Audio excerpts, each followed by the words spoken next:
Die! Die! Why won't you die?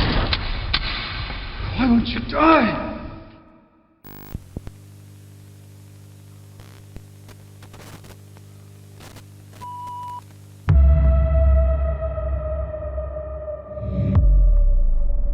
But I'm worried now, that legend about the coroner? Nobody ever got killed by a legend. Back in a flash. And if I'm not, don't come looking for me.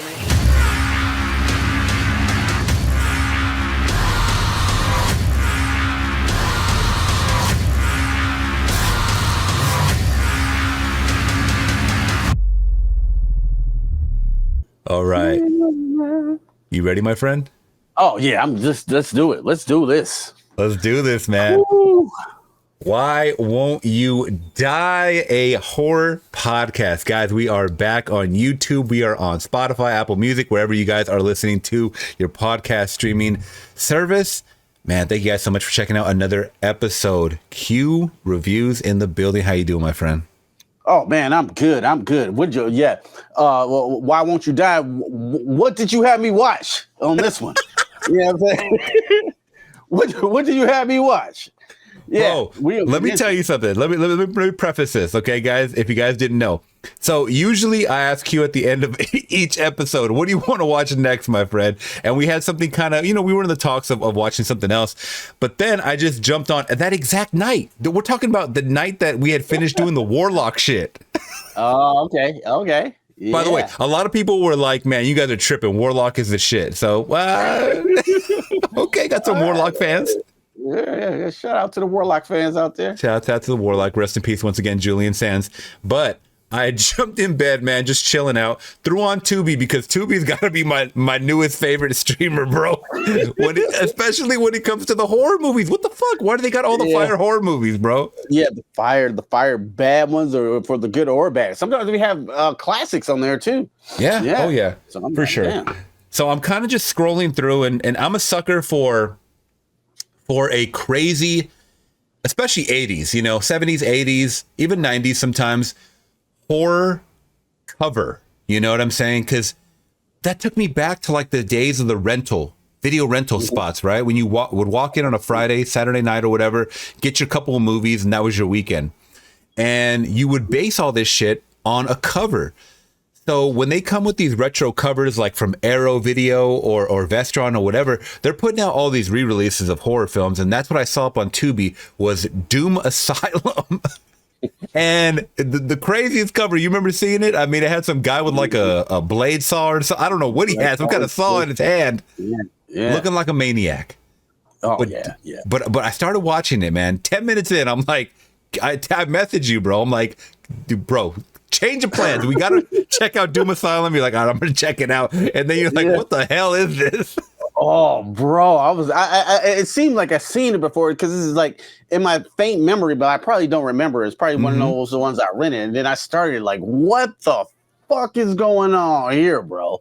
You know what I'm saying? Like I'm pretty sure we don't get all into it, but like, oh, yeah. I was like, wow, the delivery of these lines are, ooh, X-Men uncanny, my G. Now, let me ask you, because, we're fans of, and we've done episodes of like good horror movies of, like Dawn of the Dead and stuff that's like really iconic, right? And Evil Dead and all that, all the deads, right? But are you a fan of the So Good It's Bad? Because this is where it falls into the B movie horror cat. Yeah, you are? Oh, absolutely, bro. Yeah. Like, tell me a little bit about that. Man, it's so bad, it's good. You know what I'm saying? I'm looking at this like how ridiculous this is, how bad the special effects are. Well, one special effect, I didn't know how they did it. We'll probably get into that later, but like the horror, the atrocious acting here in this film, especially by this blonde girl. Oh my God. We don't get into it. This one is like, I was surprised how bad this was in a great way. Like, y'all not really doing this too and lingering on these shots for so long. It's literally a shot like where the black girl wants to get with the other black guy and they're just running through the field for 5 minutes. As soon as I saw all this, yeah, and if you guys are watching on YouTube, by the way, Q has a picture of the first kill, and I gotta say, this is one of those movies where the black guy dies first. On purpose. He even said some racist shit too, bro. Like, I hate rap music and kill my G, bro. I was like, damn. Oh man, this is one of those movies, man, where look, if you look it up, guys, before we get into all of what it's about, if you look it up, Doom Asylum, I didn't say the year, 1988. Do yourself a cool treat. Fucking cover. I don't know if this is the original cover, but it's the Arrow video release that they have up on Tubi. Anytime I search for it, this is the original cover. This has to be like I think it's like a redone artwork cover because it looks so badass. But Doom Asylum 1988, it's labeled as a horror comedy. And once I saw that, I was like, okay, it totally makes sense. It's only an hour and 17 fucking minutes. Some parts, yeah, some parts for me definitely felt longer than that. Yeah, yes. But it has its charm. It has a cast of people that we're going to get into that I'm sure you saw a recognizable face in there. I think I'm going to ask you, did you see a recognizable girl up in there that you've seen on the big I didn't screen, look I it guess? up. Or big... Yeah, I didn't look it up, but I'm pretty sure the nerdy girl with the glasses on and the blue swimsuit. I've seen her before. Yes. Ding, ding, ding. You are correct. That's Kristen Davis, who went on to star in Sex and the City. Oh, shit. Now I see it. Yes, sir. Like, I know her from somewhere. She was pretty. And if you look, she looked great in this. And she looked she looked the same as she does now, just a lot younger, right? But if you look up Doom Asylum in the images or whatever on Google for the cover, they promote this as like she's on the cover. Like if you look at the old retro ones, she's on the cover because she's the biggest draw. It says like Sex and the City's Kristen Davis. It's so funny. I'll put up a picture if you guys are watching here on YouTube. But that's how they promoted it later down the line once she became a big star. But this was something, once again, totally like unwarranted as far as like I didn't know what we were going to get into. Really small budget of $90,000. Oh, okay. And it's I'll just get into the premise if you guys have no clue about this, because once again it is a labeled as a comedy slasher. It says written by Rick Mark, and directed by Richard Feynman. The quick plot is an attorney, Mitch Hansen, and his fiancée Judy LaRue get into a car wreck that results in Judy being killed. And we'll go over the details because there were a lot of parts where I'm like, what is fucking happening? How is this happening? During an autopsy on the seemingly dead Hansen, which disfigures his face, he wakes up and kills the medical examiner. 10 years later, a group of friends, including Judy's daughter, Kiki, have a picnic near the asylum where Hansen was held. A punk band is using the asylum to practice some songs. However, Hansen still inhabits the asylum and plans to go after any perceived intruders. All right. So, I mean, that's kind of the long skinny. It's a pretty long plot. But let's get into the beginning, because this movie opens up, man. Cute. This movie opens up with, like you said, some of the cheesiest acting and dialogue like ever. And it's this guy, this attorney, Mitch Hansen. I was trying to figure out, because on the Tubi copy that I was watching, no fucking subtitles. Did you understand a lot of what people were saying? Because it was kind of hard. No. It's like lottery. I won the lottery, $5 million. That's what I heard. I heard someone won some kind of money, and the girl was talking about she's gonna send her daughter off to boarding school and yada yada. And then they start making out in the car. They end up going down I guess like a one-way road, and they end up going head-on crash with the car. Okay, this is where it fucked me up. They show this guy, the attorney Mitch Hansen, crawling on the floor. His face looks fine, right? Fine, totally fine. But then, he's crawling to Judy. He grabs Judy's hand. It's like, it's all cut off, and he's, Judy, doing all that shit. But then in the next scene, he's on the slab in the autopsy room, and his face looks like it's like totally mutilated. What the fuck is happening? Yeah, he looked like Toxic Avenger on there. You know what I'm saying? Like what happened? Did I miss a scene or something? Yeah. Like, why is this the same? What happened to his face? Why is he grotesque? It didn't make any sense. He was fine other than he had the hand. And then, like, why did he come back to life? Why, though? And then, it's like, okay, so you got to think about it like this. Because at first throughout the movie, I was like, okay, maybe he didn't die or something. But then it's like, why would he end up in the autopsy room? That's you're dead once you hit that marble slab, man. And they're opening you up, right? Because then his guts is all exposed and shit. Like his chest and everything was all exposed. So, and then I'm really confused at this point. Like, is he a reanimated body? Is he a zombie? What are your thoughts when you're seeing this? Because this all happens like in the first 5 minutes. Yeah, I don't know. It was no reason for him to come back to life. It didn't have any. It wasn't no special, MacGuffin for him to come back to life or whatever. Maybe because of the dying love of this woman that we know nothing about and shit. Maybe it was because of her, you know what I'm saying? I will save you, or whatever the fuck he said to her. You know what I'm saying? He had the hand and shit. Like, well, say, what's the significance of the hand? I don't know. Next thing we on the slab. Now he's evil. Now he's killing people for no apparent reason. What? Yeah. What is the motivation? I don't know. He's in an asylum. If anything, should he be mad at the person he crashed into? I mean, technically. Him and Judy were not paying attention. So it's not that driver's fault, the other driver. But if anyone, go after the driver that you crashed into. Why are you going after literally everyone in sight, like that enters the asylum? It's on sight, son. Yeah. And am I tripping? But isn't it an asylum for like mental patients? What the fuck does that have to do with this attorney? I don't get.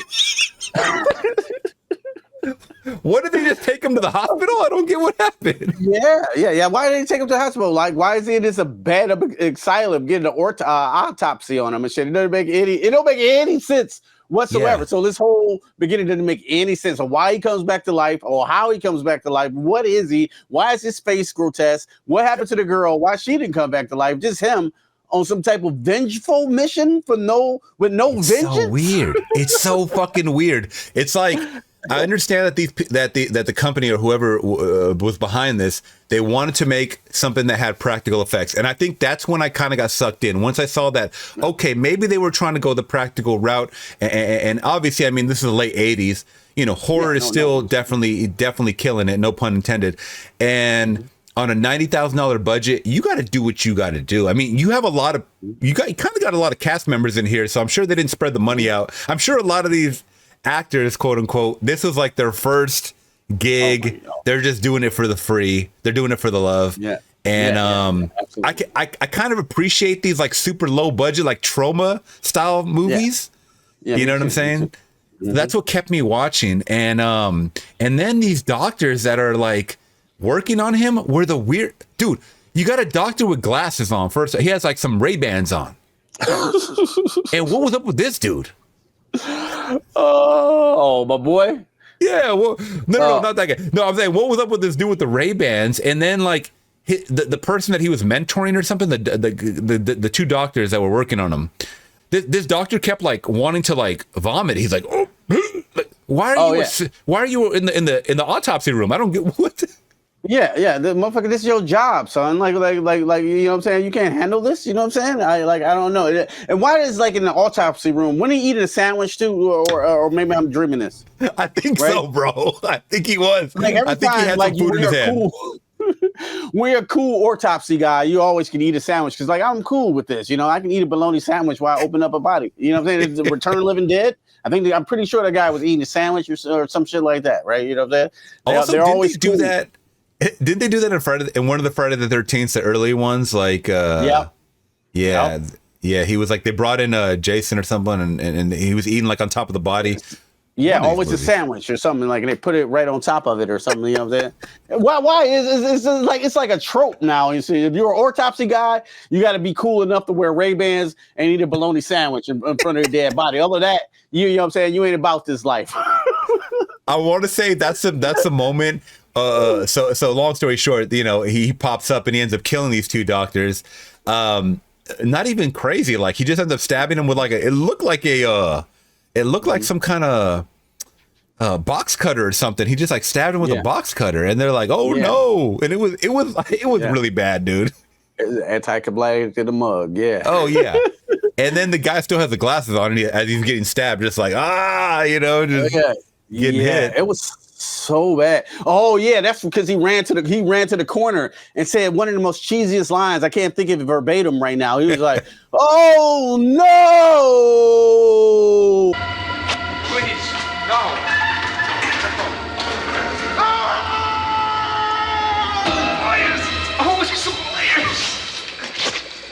Something like that. And then you guys kind of got killed. He didn't put up a fight. He didn't run. He didn't do anything. He just stood there and took it. Like he wasn't scared. He was just like, oh, well, come on.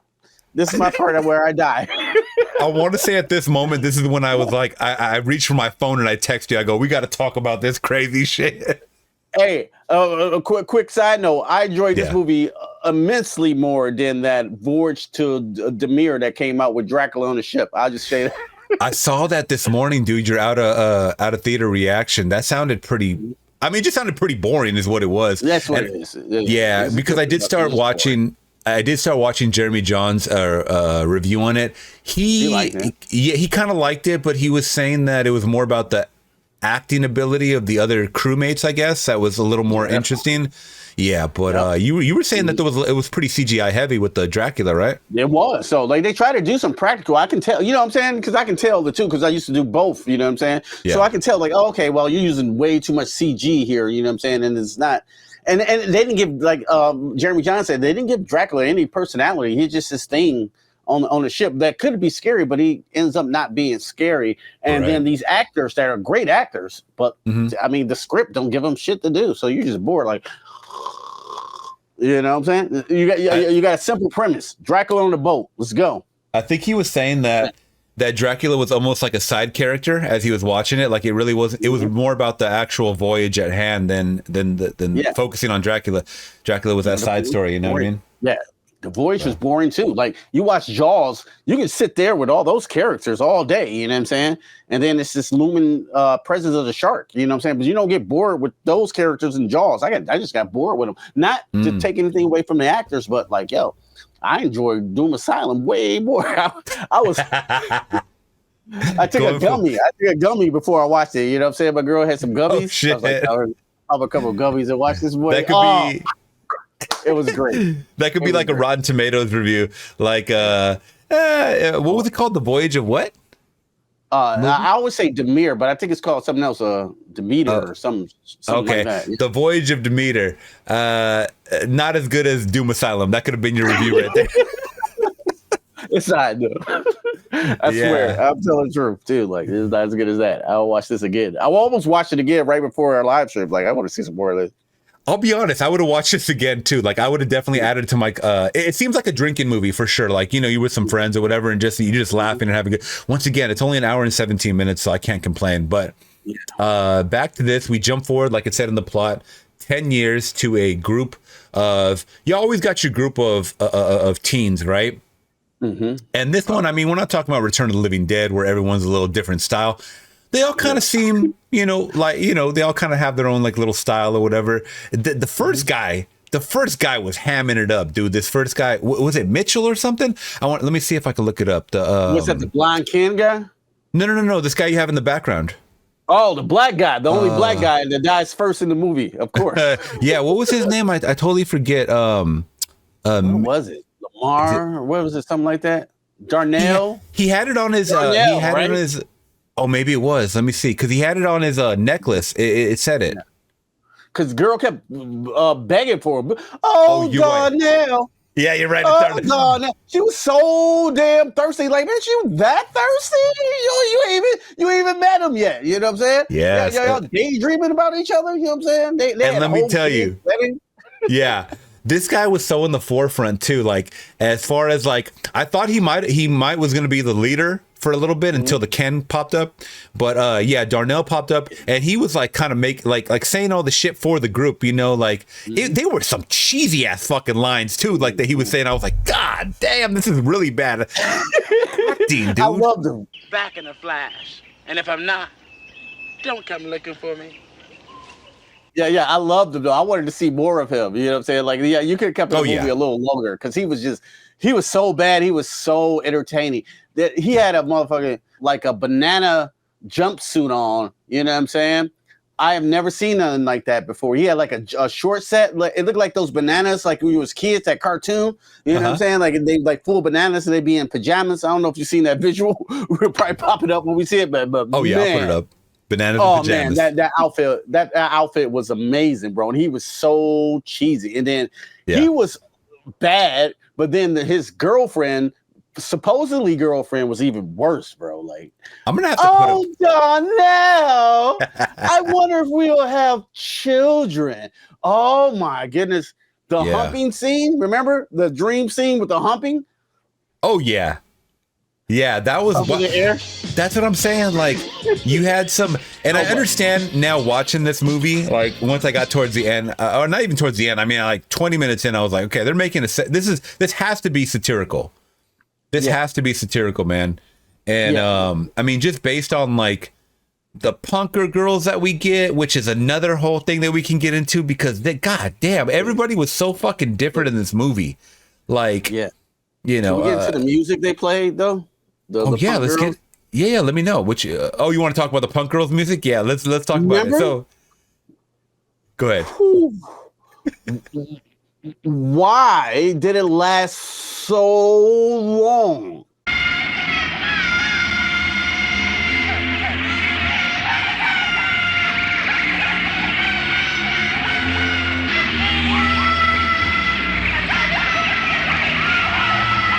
They were terrible. We get it. You know what I'm saying? They're absolutely, it's the worst music you could ever possibly imagine you listening to. You know what I'm saying? Imagine, you know, you screeches on the chalkboard, you know, Freddy Krueger, Freddy's Dead style, turned up ×2. It was so bad, bro. Like, what is it? What is this? Stop this. And they let it go on for like, I swear, no joke. They let it go on for like a minute or so. Like, yo. Oh, they wanted their shine. This is like torture, bro. Like, this is like, you know, film torture. Turn this shit off. It was bad. It was bad.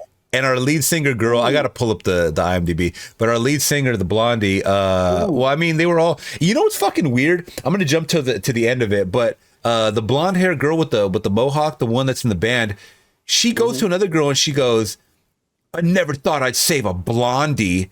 And if you look at the scene, neither of them are blonde. They're both fucking brunettes. I don't understand what the fuck that line was for. Like, was she intended to be blonde? Because by the way, the girl that's in the main forefront, the one that lasts like to the end, Patty Mullen, that's the girl from Frankenhooker. Oh, Frankenhooker. That's the one. Oh yeah, holy shit! She was just all caked up with the makeup. Yeah. Yeah. Which is, by the way, a movie I've never fully seen. I've only seen scenes from it. We got to watch that. We got to talk. I mean, you've seen it, but we got to talk about it. Mm-hmm. It had the coldest VHS tape back in the day because it was actually a VHS tape called Frankenhooker. And you press it and be like, "What a day!" It's like one of the like back in '88. I think it came out '89 or whatever. That was one of the best things ever. I do remember seeing a video about that. Someone actually had it and it still worked. Yeah, you pressed it and it said like one of her catchphrases or whatever. But on a date? Oh, I need that in my collection now. So funny. Probably hard to find. Yeah. Gotta be. I didn't know that. Oh yeah. Mm-hmm. So they show up to the asylum because why not, right? A group of teenagers just showing up and they're having a picnic right in front of this asylum, which is the most rundown shit. It's just concrete, wasteland basically, tagging everywhere. And they hear the music. They walk up, they hear the music, and then what was his name again? Darnell? Darnell? Yeah, right. Darnell. You gotta say it like that. Darnell. Everybody's I'm so thirsty. She was, man. She was fucking. God, someone throw her some kind of drink. She was thirsty as fuck. Can I say something about the asylum? The asylum looked dope, though. You know what I'm saying? With all that chip paint on the wall, that was a dope aesthetic. I'm glad you said that because once we got inside, other than all that whack ass graffiti, it just had a bunch of phrases everywhere. It's like, it had a bunch of dumbass Satan. like, it said Satan. There was one that said sex is bad. Did you see that? Oh no, I must have missed that one.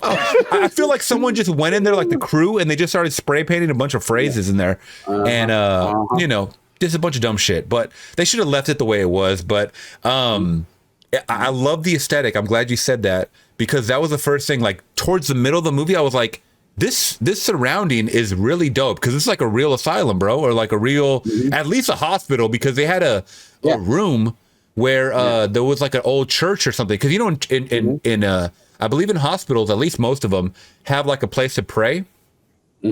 So they had that. I don't know if they have that in asylums too. I don't know if that's like a real thing that they have in asylums. But if not, this might have been a hospital, like an old hospital. Yeah, because you can't make that chip paint. Like I always thought it was peeling like that. They're like, no, I mean, you got to be really good. I mean, you can, but like, man, no, that was that. You know what I'm saying? That was all a real aesthetic. And I thought it looked great. Oh, it did. To be too honest.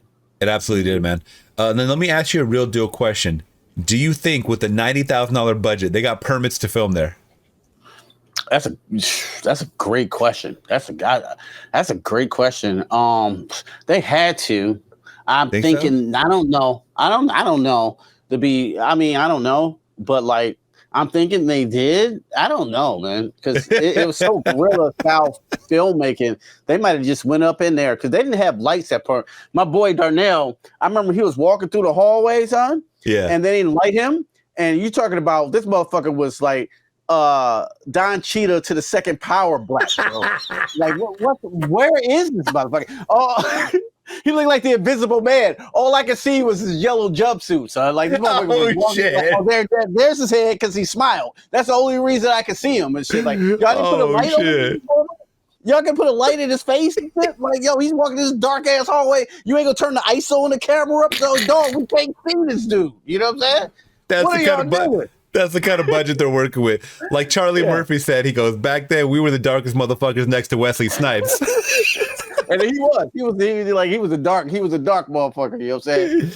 I thought his death was actually super funny because it's like it's one of those things where it's like it's a cool practical effect, but are you really gonna be just standing there getting hooked in the head like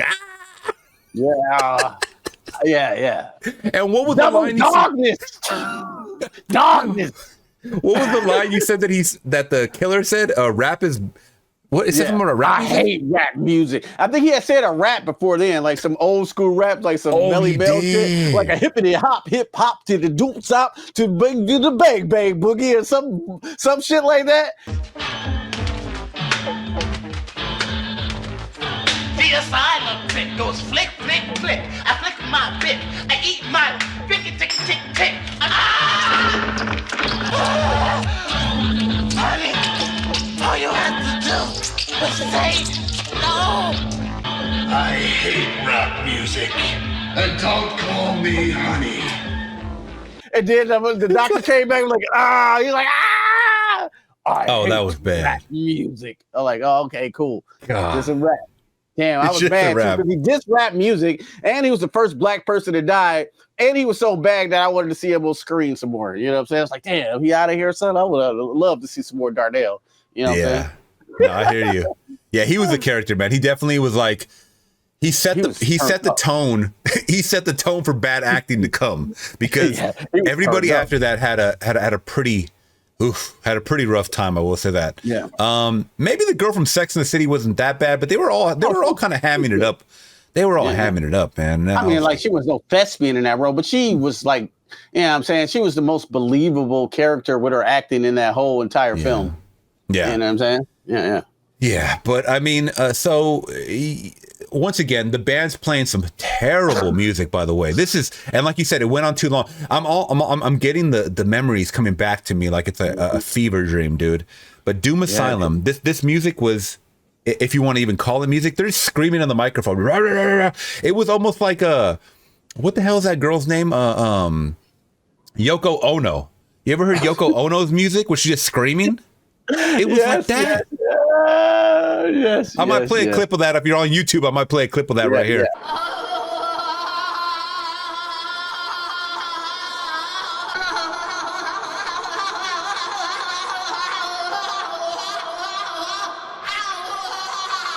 Bro, it was rough. And then what you have a girl on the keyboard or something like that just hitting keys. Yeah. And you have the black girl on the drums and she's just like going crazy. And I'm like, what the fuck? All this for what? You're playing in an underground sewer, no one's hearing you. Yeah. And Darnell's like, oh yeah, this is what they do. They play the underground sewer circuit. For who? It's it. What are you talking about? Is anybody here? What do you want from me? Like it's like no, there's no one here and shit. And they, man, why did it go so long though? Like we get it, they're bad. Cool. 20 seconds in, you know what I'm saying? 20 seconds in, they're bad. Pull the plug. Yeah. They let that shit go on for. I'm not even kidding. It was like a minute. I'm not even kidding. You know, I'm not trying to exaggerate. It was like a minute, minute or so. That might have been. That might have been. I want to see it. Might have been on the Doom Asylum soundtrack. Oh, I don't even think that's music, bro. Yo, no. Yo, like if I was a terrorist and you wanted to know anything, you just play that over and over and over again. I'll tell you anything you want, bro. That's worse than waterboarding, huh? yeah. Just waterboard me, please, someone. Just shoot me now. Just kill me. Oh, geez. Can you imagine listening to that for real, like for 5 hours straight? That same loop of how long they played that music. And I don't want to shame. Yeah, I don't want to shame anybody for their taste in music, but that was some wild shit. No, man, it wasn't even music. They was doing it on purpose, but they just decided to stretch it out. That was not music. I don't know what that was. I think that's why the attorney Mitch Hansen went crazy, man, because he had to listen to that shit while he was staying there. And by the way, quick side note. Back to life. Yeah, quick side note. That guy Mitch Hansen is just chilling in the other room in the Doom Asylum, and he keeps watching this black and white movie through the whole fucking movie.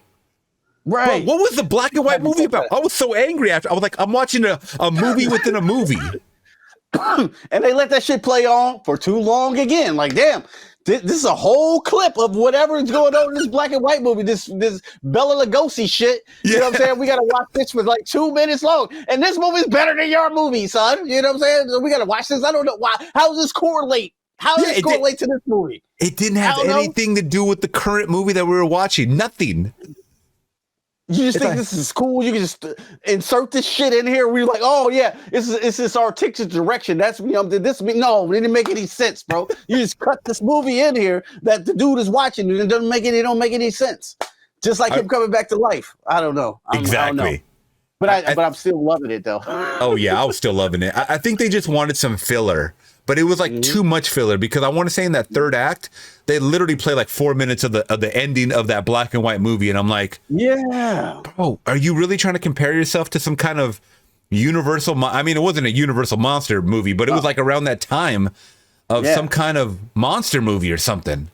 Yeah, and I will say this. The acting in that black and white movie was way better than any acting that was in this film. I was like, yeah, they're fucking killing it. I don't know what y'all are doing.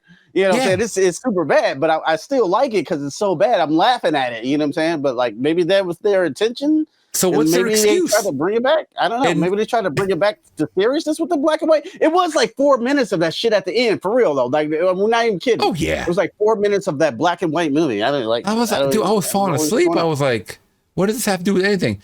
That's what I'm saying. Like in 1988, you know, your acting is this bad, but back in whenever that black and white was like 1947 or some shit, like the acting was top notch. Yeah, it was on point. Yeah. Like this is good. Whatever you got me watching, I don't know what it is. And, they was killing it. And that, speaking of killing, that's when we get our first killing because Darnell goes over there and he thinks it's all cute to pull the plug on him, and then he starts doing his little rap. And that's when the first kill happens, and I'm like, oh, okay, here we go. And we get our body count. People start dropping, like flies because, of course, Darnell, where's Darnell? Everyone goes to search for Darnell. Everyone starts getting killed off, which led to I believe it was one of the first couple of kills, like the second kill or third kill, where the kid gets drilled in the head. I thought that shit was dope. Yo, I'm glad you brought that one up because I don't know how they did that. I honestly don't. I rewound it. My girl came in right there and she goes, oh my God. And I go, wait a minute. And I rewound it. I go, how do you, because I asked her, I go, can you guess, like try to figure out how they did this? Because this shit look real. Yeah. No doubt. I'm glad you brought that up because I was looking at that like, I don't know how they did that because he had a hat on, but you still seeing his facial, you know what I'm saying? It was just his real face. They didn't cut it either. Like it went right into his forehead right here. Head. Yeah. Where is the dummy? Where's the dummy with the fake head? I didn't get that because it was a full shot of his face and the side of his head. I guess you know what I'm saying. You rewinded a couple times. Did you see any dummy? No, I didn't. That's what I'm saying. Like once it started going in, I saw like prosthetic, like as far as like a layer of something, but it wasn't. It looked like it was going deep, unless it was like one of those drills that kind of like pulls in or whatever, like pushes inward. Yeah. Maybe it was that, but they were. It looked like it was going in pretty deep. The illusion. Like the illusion was great. You know, I'm a big fan of special effects. The greats, Tom Savini and Stan Winston, but like I couldn't figure out how the fuck they did that. For real, like you know what I'm saying? It had to be a drill that pushed in. That's the only thing I can think of. I can only imagine us being like at a horror convention with these guys that did Doom Asylum. The director, if he's still alive, I don't know, whatever. They'd be like, "Hey man, let me tell you something. Tom Savini's a great, but how the fuck did you do that drill scene on Doom Asylum?" That was a real head, bro. Y'all didn't cut away. You know what I'm saying? Like y'all really did that. How did you do that? You know what I'm saying? Because it's genius. I got to know. Because that was a real drill bit too. Like. How you gonna push that? I guess if it's I don't know, bro. Like I wouldn't want to be the one to try that one out though. It was if super the drill cool. bit goes in, even if it was a flat drill bit. You know what I'm saying? I don't know. I really don't know because it went in like So it was really cool, man. Special effects I ever seen in my life. You know what I'm saying? We're talking about Beautiful Silent here. You know what I'm saying? I'm glad we brought that one up. That was my favorite kill of the movie. You know what I'm saying? To be honest with you, but I couldn't figure it out.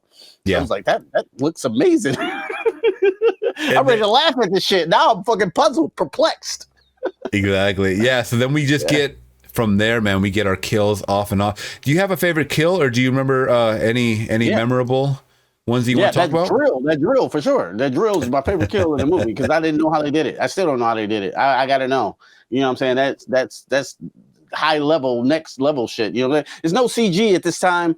You drill a motherfucking drill into somebody's head, and it goes in.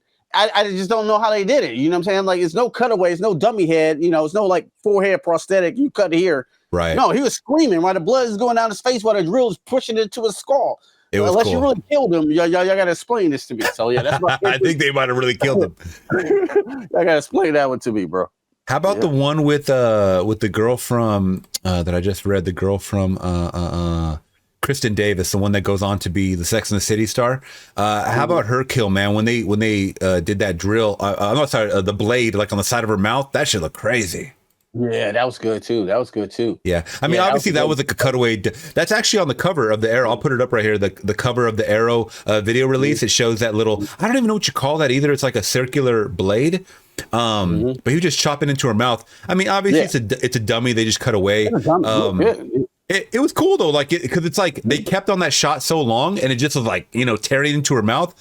I think that shit's cool. I mean. Obviously, people in 1988 are probably like, it looks fake, but it's gross. It's like gross out shit, and I like that.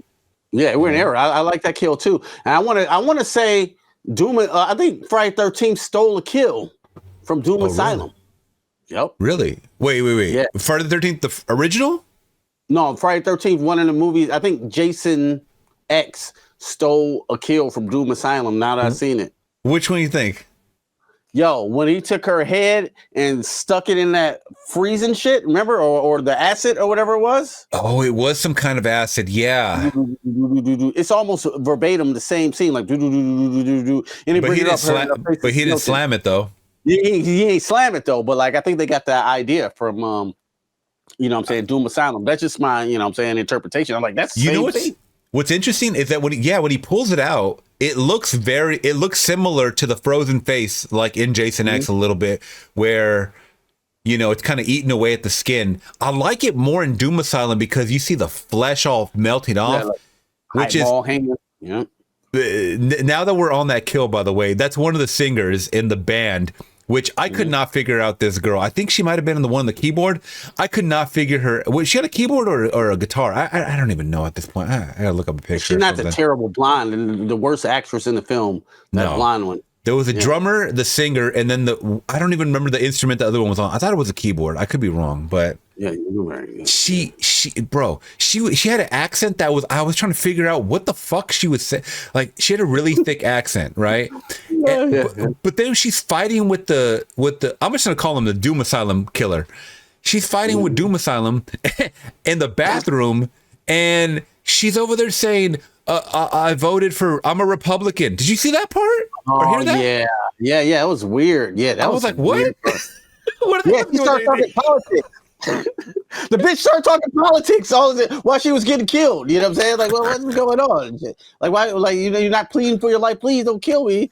You know what I'm saying? I got a lot to live for. No, you start talking about Ronald Reagan, bitch. Yeah. Huh? And then after he melts her face off, basically, he goes, this is like the king of one-liners, the Doom Asylum guy. He goes, I respect your privilege to free speech or something like that. He just drops her. Yes.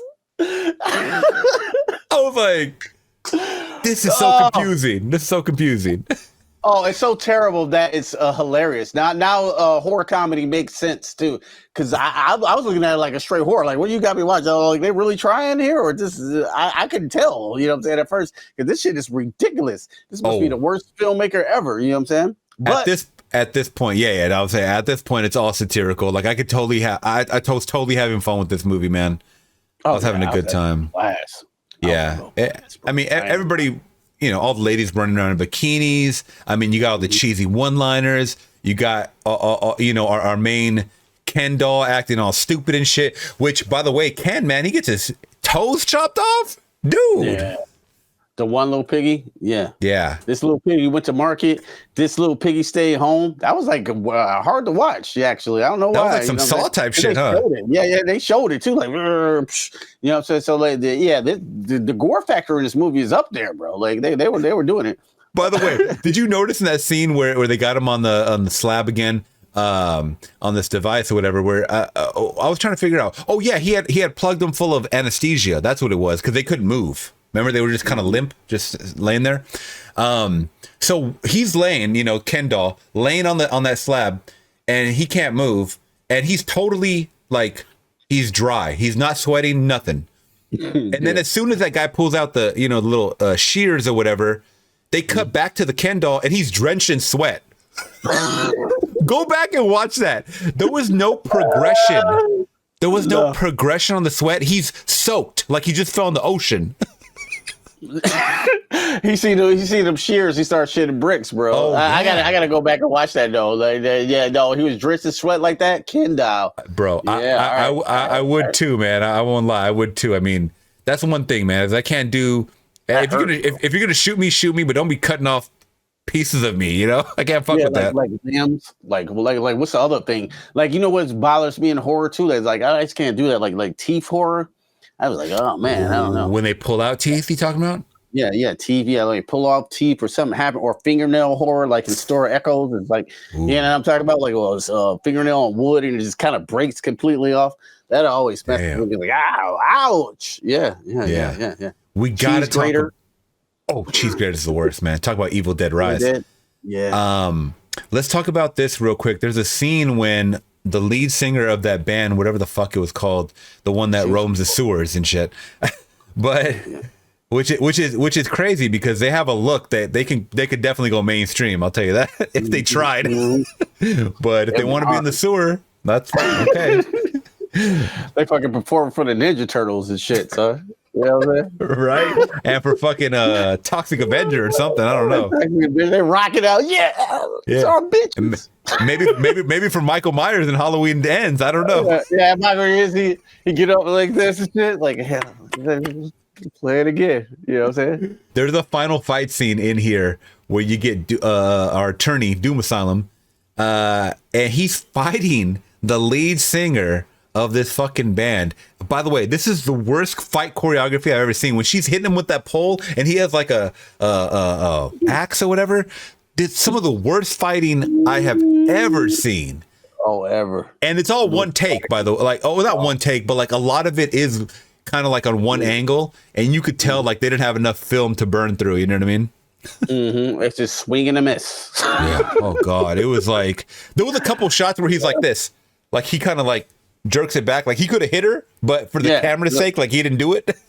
Like, better not. Why not? Yeah, like, I better this one. Better wait because I'm supposed to die in the next scene. I better save this swing and shit. Yeah, bro. It was weak, dude. It was so weak, but it was weak. And then the lead singer gets caught somehow on like a conveyor belt, and she gets pulled back, and they turn her into like a meat cube. Oh, that was terrible. Yeah. Bro, is that where the comedy was coming in from? Or Yeah, I guess that had to be the comedy because they literally turned her into a latex box. And then she had a hand out of there or something like that. There was a hand, and I'm looking at the picture right now. I'll put it up on screen. There was a hand sticking out, her hand, and then there's like a box spring sticking out for whatever fucking. What does the box spring mean? What is that supposed to mean? Was she part mattress or what? I don't get. What were they making there? You know what I'm saying? Like what? Like if she was a meat cube, well, they're making boxes with box springs in them. Bro, it's a fucking Doom Asylum. What the fuck are they making there? This is not a warehouse making a product. I don't get it. Some machine is still running. Some machines they're still running. So his business goes on, and this abandoned fucking asylum that make meat cubes. It doesn't make any sense. I'm so confused at this moment. I love you, Doom Asylum, for that. Like, I love him, bro. I still why is he running? As bad as this movie was, I fucking love it. I really do love it because by the end of it, you kind of want to talk about it with people, which like we're doing now, and I still want to continue to watch it after the fact, and it's crazy.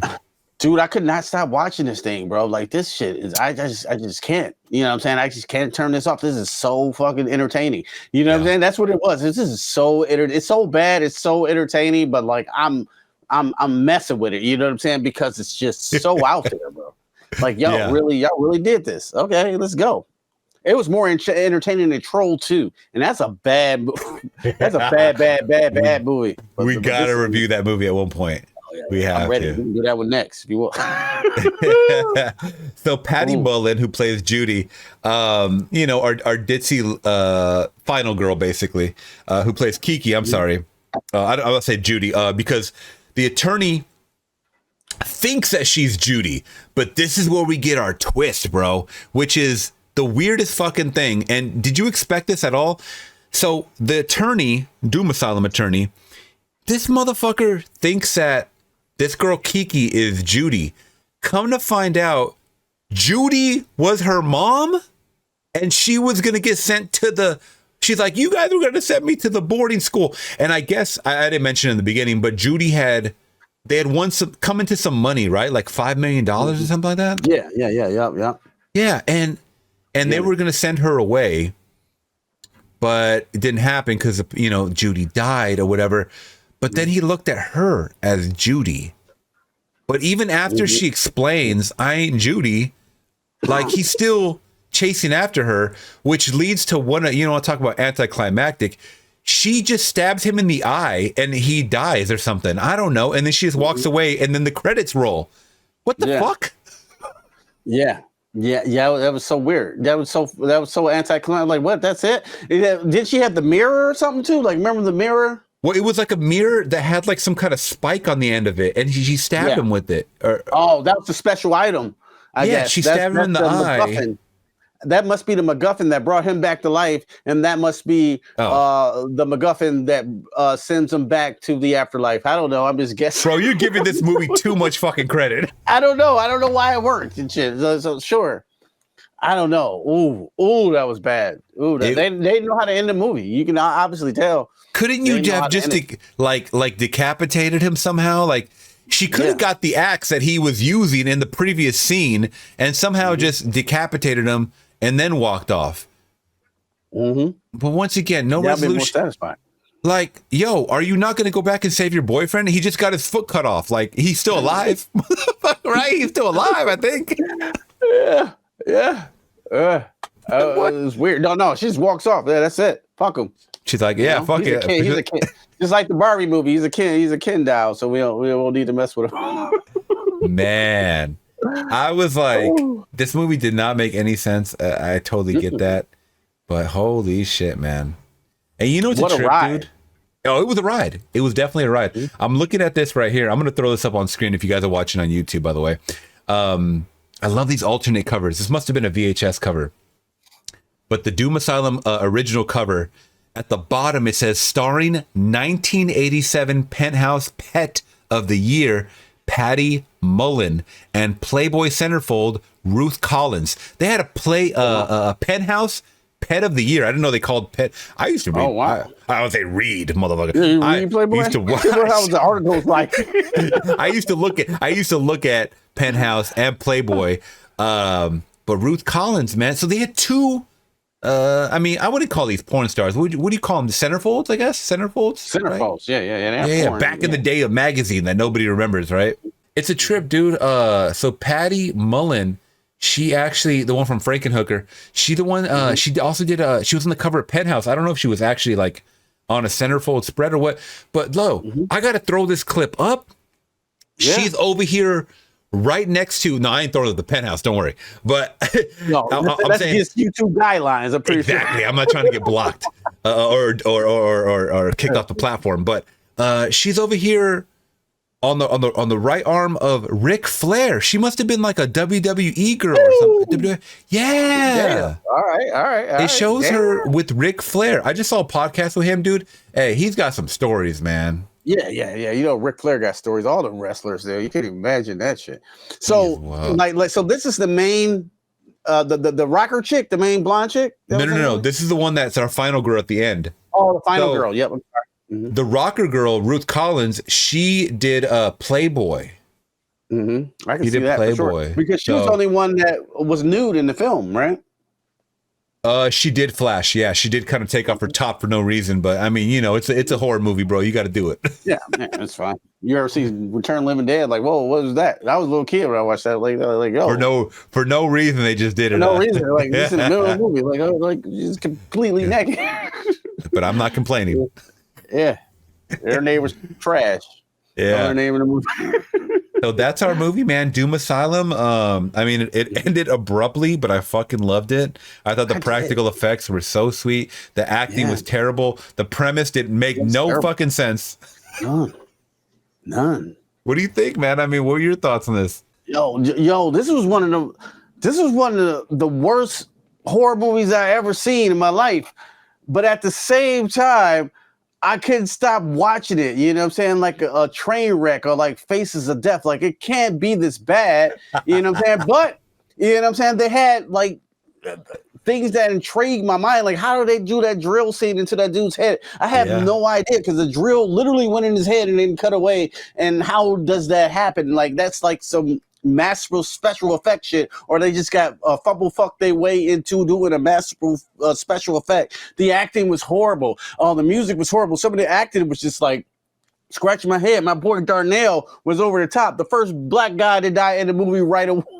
I was like, oh man, I liked him, man. But overall, man, like I really like this movie, bro. Like it's so bad, like you just have to watch it, especially in 2023. Like anybody got Tubi out there, do yourself a favor. Check it out. Take yourself some gummies or whatever you do, or just, chill and watch Doom Asylum. You know what I'm saying? And thank us later for it. Yeah, for sure. I totally agree. I would definitely recommend this movie to anyone that wants to watch some really bad B horror movie stuff. I had a really good time with this. I think I'm going to try to, unless it costs like a crazy amount, I want to get the Arrow video release because they're the ones that re-released it. You going to buy that physical? Oh yes, bro. Oh, nice. I think I'm gonna get it. Yeah, they got the Blu-ray. I would definitely watch this again and show it to like my brother or show it to like some friends or whatever. And they might not get it like we get it. But yeah.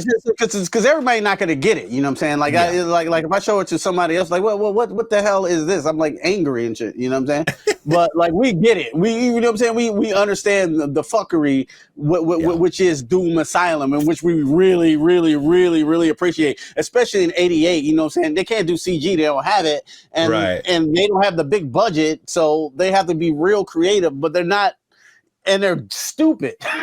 Yeah. I mean, for lack of a better word, and we appreciate it. You know what I'm saying? Oh yeah. You have to appreciate where cinema came from because, I mean, that's when you get the Blumhouses, the A24. I mean, they're not all going to be artistic masterpieces. You know what I mean? Plus, the games change so much. I mean, how many horror movies get made just to make money, right? Nowadays. Blumhouse. Yeah. So you have less and less creative ideas. I'm not saying this is an example of a creative idea, because I'm 100% sure they rode the wave of just horror movies that we're at around that time. Yeah, you ride the wave. Yeah. Right? Yeah, you ride the wave. Yeah. But and make it funny, let's do what I want. Yeah. Yeah. But this is one of those that just makes you scratch your head like, what was the process of like even thinking of this? Because it couldn't have been that long of a process because there really is no premise to it. He's over there. It's a simple slasher movie where you see the killer right away. He has no motivation. The outfit he's in is looking ridiculous, by the way. It looks like just a body mask or whatever. Like, Yeah. It's not good, bro. It's not good. It's not good. What is doctor uniform? Where do you get the doctor? You pick some doctor uniform. That's good. I'm just gonna be soaked in blood. And then it started to dry up. It started to look pink. Like, bro, like the pink blood dried up. I thought you were an attorney. All of a sudden, you're in a doctor outfit. Like, yeah, he's a doctor now. Shit, I hate rap music too. He hates hip hop. So this guy. I'm the doctor now, and I hate rap music. So let me ask you, bro. This cost $90,000 roughly. How much you think it made? How much you think it made in the box office, bro? This is 1988. It came out in the actual theaters. It came out in theaters. I don't know how many. I don't know if it says that, but I'm gonna take a guess. Okay. I'm gonna go $30,000. Okay, so you think it made less than half its budget? Bro, you might shit your pants. You might want to run to the bathroom. Right. This made $476,000. Get the fuck out of here! Are you serious? How did this make money? $500,000, bro. It made $500,000. Yes, I'm not even shitting you right now. Wow. And this next bravo. Yeah, bravo to them, man. Where's my sound effects button right here? Here we go. Yeah. Round of applause, man. Round of applause. Bravo. That makes more than like some of the high budget horror movies do. You know what I'm saying? Oh yeah, like Candyman 3 or some shit like that. You know what I'm saying? They probably made more than that. They made a super profit. They got away like bandits with this bitch. So Doom Asylum, you're not gonna believe this, originally had a theatrical screening in Milan, Italy. What? Bro, Milan, you're taking this shit overseas? Wow. Like, first? Yeah. They're probably like laughing at Americans. Like, are you kidding me? Like, what kind of cinema is this? Yeah. You got Argento bringing out fire and shit. Yo, let me watch this shit. Yeah. Oh yeah, this is like peak Argento time too. Like, so I'm sure they saw this and was like not impressed. But it says before it was released on home video in early 1988 through Academy Home Entertainment on VHS. So the reception on this. In his overview of 1980s horror films, Scott Aaron Stein declared it similar to other horror comedy films, finding it neither funny nor scary. And he said that the film was sophomoric drivel, the jokes are stale, and the special effects are mostly awful. So, that's a review. That's a review for you. Yeah. You got to think about it. Evil Dead 2 came out like 2 years before this in 87. Oh God, and that was that. I mean, in hindsight, hindsight overall, that shit on this movie, I'll tell you that. Oh yeah, for sure. But like, come on, like Evil Dead is like real amazing. You know what I'm saying? Like an all-time classic. This is just we're laughing at it in a good way. It's a weird equilibrium that we space you in here with this movie, but like, yeah, we fucking with it. Wow. Okay, let's do something that we haven't done in a while. We got some trivia over here because IMDb has the best trivia, dude. So Doom Asylum trivia. Believe it or not, they got some. Wow. So Ruth Collins, which was the one in Playboy. She was the punk rocker chick, the main one that flashed the camera. Yeah. So she was paid $100 to bare her breast in this film. $100 in '88, man. Is that a? I mean, it's kind of like you go to a strip club, you throw a little 100 down. They're gonna. Yeah, it's kind of the equivalent of that. Yeah, I'm pretty sure she was just doing it for free. So, like, you know what I'm saying, to get an extra $100, you know. Yeah, she's like, I'm probably not getting paid for this movie at all anyway. Yeah, like here you go, extra $100. Bam. Yeah. I ain't mad at her. Yeah. Yeah, so next bit of trivia. This movie was shot on location in an actual abandoned sanitarium in Verona, New Jersey. So, yeah, we kind of nailed. I mean, that was the saving grace of this movie is the atmosphere was very creepy. Yeah, it was great. But it could have been creepier if it was at night. I mean, the fact that it was during the daytime was kind of shitty.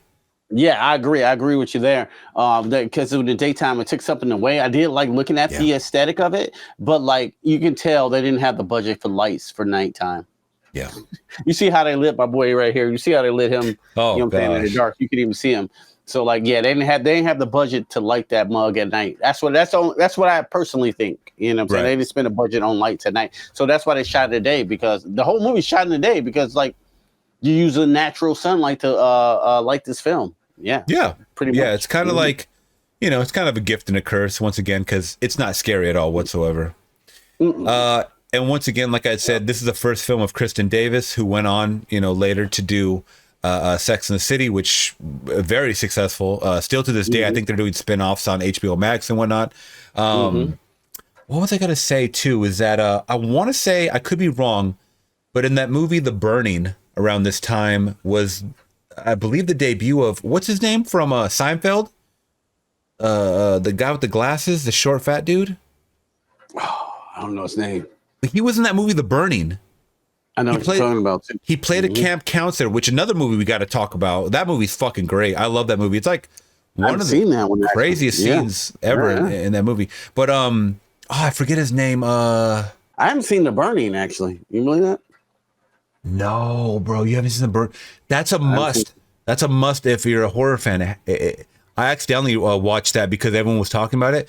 Jason Alexander is the guy I was talking about. Okay. So, which, he went on to do 172 episodes from 1989 to Oh shit! So that was probably right after The Burning, 1989 to 1998 on the award-winning show, man, Seinfeld. Which, man, at one time, I want to say that they were all getting like $1 million an episode to film that shit. I want to say Jerry Seinfeld was the first ever to really politic for getting $1 million an episode. Because remember, after that, I believe it was Charlie Sheen with the what's that show? Three Men and a Baby, or three. 3 Men and a Baby. Two and a half men. Yeah. 2.5 men. My bad. He said 3 Men and a Baby. I believe that was Steve Guttenberg and Tom Hanks and what's his name? Ted Dawson, right? It was Ted Dawson. Ted Danson. Ted Danson, yeah, Ted Danson. My bad. We're gonna leave that in. We're gonna leave that goof in there. But yeah, bro, that's when Charlie was asking for $1 million an episode, and that's just like, whoa, we're talking about TV here. Now nobody watches fucking TV. No, bro, TV is trash. Man, they got in where they could because shit. Yeah, you can't. You make more viewers on YouTube sometimes than per episode. That's crazy. Yeah. Oh yeah. They were getting $1 million an episode. At least Jerry Seinfeld was. All right, so here's next bit of trivia. How long do you think it took to shoot this movie? I'm sorry. I'm taking a guess. I'm gonna say 2 weeks. 8 days. 8 days. We shot Roseblood in 8 days too. That probably 13 for what we did. Yeah, it was 8 days. Yeah. Oh, you guys just came out really good though. I will say the acting on that, your Roseblood was way better than Doom Asylum. Thank you. Yeah. I hope that's no disrespect because Doom Asylum is in the trash. Yeah. I mean, like when you get that much of a, but I think we had a $75,000 budget, and then they had like 90,000. But like when you got that little budget, well, this is 88, so that's like triple our budget. So like, you just got to move, and just keep filming. You don't have time to like really hone in on certain scenes. You just got to keep going. And you can obviously tell from Doom Asylum that they would just shoot guerrilla filmmaking, shoot on the fly, whatever. Wow. It don't make sense. Whatever. We'll fix it in post. You can tell, like, yeah, whatever. Like, well, this doesn't make sense. So fuck it, keep shooting. You know. Yeah, you can obviously tell that happened here. I'm kind of curious if you don't mind, mentioning when it comes to the budget. You said it was like $75,000 for the Friday the 13th fan film that you guys did. By the way, if you guys don't know, Q's been in some movies, man. Some great like horror movies too on the side. So when they raise the money, is that usually crowdfunded or is that like? investor type of shit. Do you know if that's? I know curious. Exactly. Because one of my good friends, he was on. We just did a Fright Night versus Lost Boys when my friend Peter Anthony, he raised around $55,000 from the GoFundMe. You know what I'm saying? But he did it smart. You know what I'm saying? Like. Yeah. It was like, okay, if you invest, you know what I'm saying, in the movie, you get a signed autograph from, the dude played Jason and all that. All the perks and everything, yeah. He sold DVDs, he sold signed Blu-ray copies and all that. So he had a real smart marketing strategy going into it. You get a special video like that. So he raised $55,000 by himself. And then we had another backer in Seattle, named Sean Lucis, that we stayed at his mansion when we shot the movie. Great family, dude. They fed us great food every day. His wife cooked like a whole ensemble of food, you know what I'm saying, just catered us every day. Great family. But they invested also $25,000 into the film too, which brought it to 75. But like they just invested because they believed in, you know what I'm saying, the dream or whatever. But like, it was great, bro. You know what I'm saying? They let us, they had a like little mansion, and you know what I'm saying, we had the little side house, we can, you know what I'm saying, chill and stuff like that. But like if it wasn't for like Sean Lucis and like Peter Anthony's drive, you know what I'm saying, to push that movie, man, it just wouldn't happen. You know what I'm saying? Like, it's just a different thing in producing. I love hearing stories like that because, like you had said, people are giving to the art. You guys are creating art. Whether you want to think about it or not or whatever, when it sets in, you guys are creating something. You guys are creators, and it's this very artistic minds coming together to accomplish something, to create something.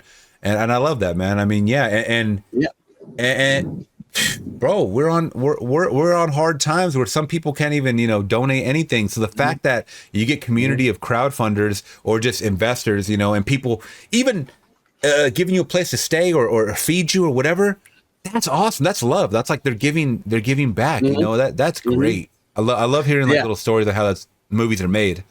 Yeah, that's awesome. And I think YouTube community does the same thing. You know what I'm saying? The type of things we do, you know what I'm saying, sharing each other's time, you know what I'm saying, and give it back to the community. Like, you don't know, I'm a guy from Detroit, you know what I'm saying, you're all the way in California, you know what I'm saying, we hook up to, you know what I'm saying, talk about these things that we love, you know what I'm saying, that's the type of thing, and we're creating, you know what I'm saying, content and things like that. So I always think it's special. I know I'm going out on tangent, I don't know, nobody edit it out, but I think it's real, you know what I'm saying, I think it's important, you know what I'm saying, and it's always special to me, Oh yeah, it's very important, man. That's why another reason, going back without wrapping back around as always, is that's why I wanted to bring this back, is because it doesn't matter about views, it doesn't matter about plays to me. When it comes to something that I love, like a passion project like this, for example, I will make time. I will make time for it.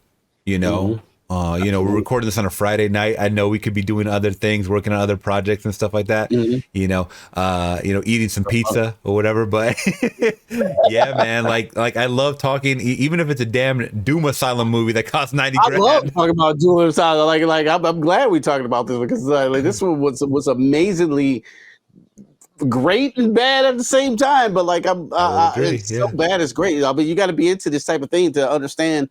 You know what I'm saying, what we're talking about. You know what I'm saying? The average horror fan, they know what we're talking about, I think. They get it. That's funny. Yeah, they got Doom Asylum quotes, man, because I'm so bad at remembering some of these quotes, and it's so fucking funny. Half of them are from Darnell. Huh? Yeah, half of them are from Darnell, these quotes that they put up on the IMDb. Oh, Darnell. Yeah. So I guess Darnell at one time said, "Honey, all you had to do was say no." And Mitch says sarcastically, "I hate rap music, and don't call me honey." That was the kill one. Yeah. So basically, that was like an Airplane reference that they fucking. Oh wait, when did Airplane come out? Because I just watched that recently. 79, 78, 79. I think it's. Oh no, it's 80. 1980. 80? Okay. So that was kind of a funny little reference that they brought. That's great, man. And once again, I mean, they have fun with movies like this, and I had a great time, man. And like I said, I think I want to add this to my collection just because of how ridiculous it was, man. And once again, I mean, $90,000, and you have 8 days to film this. Like, other people won't get it like we'll get it.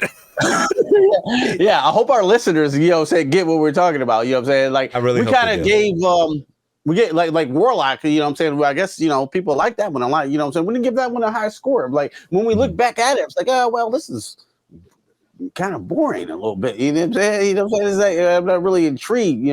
This fish out of water. It didn't age well. I don't think Warlock aged well. But now you look at Doom Asylum in 2023, it aged badly, but it aged greatly now. You know what I'm saying? It's better. I don't know. Yeah. I don't know if that makes any sense. You know what I'm saying? But like, that's how I feel about it, Okay.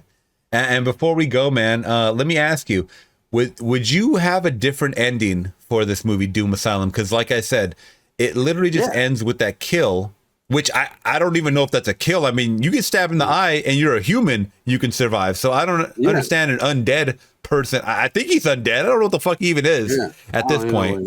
He's a Doom Asylum. That's all I know him as, a Doom Asylum. He's a Doom Asylum man.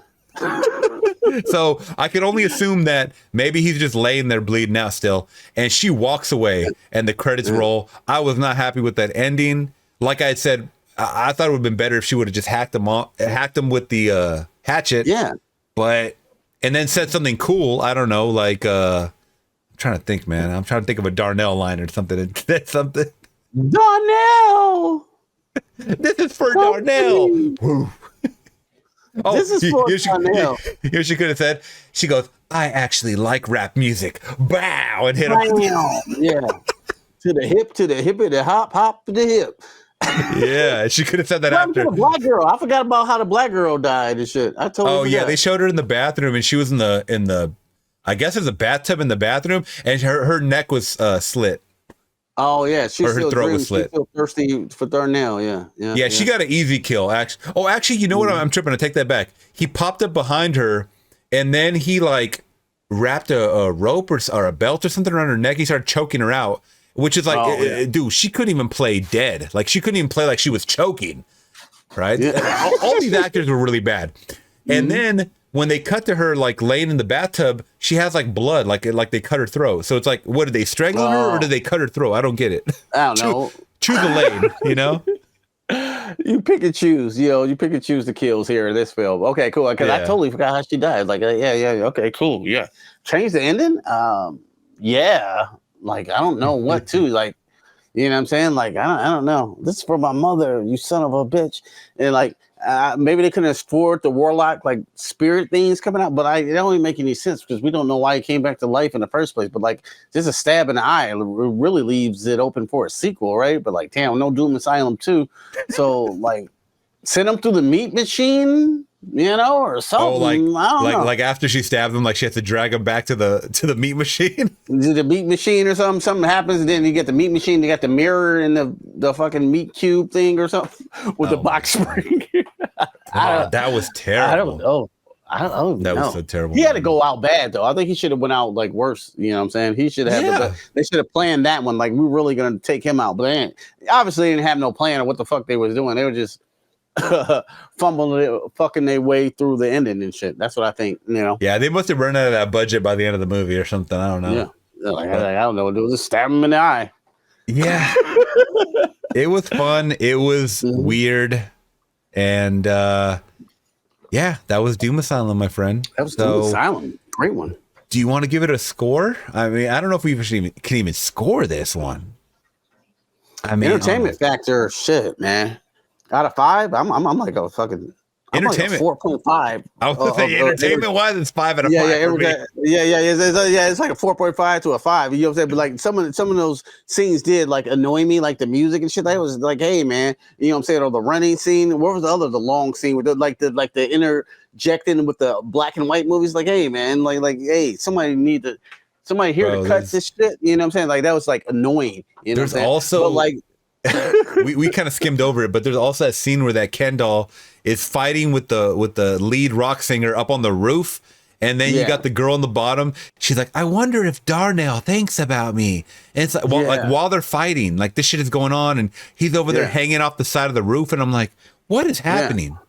And she kicked him. She kicked the Ken doll about 10 times. By the way, did you see that? She kept giving him the left kick.